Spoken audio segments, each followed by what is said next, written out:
huwag ka muna magsalita.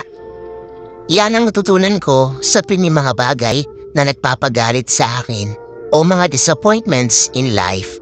Kapag kasi mataas ang emosyon natin, nakakapagbitaw tayo ng mga salitang out of anger.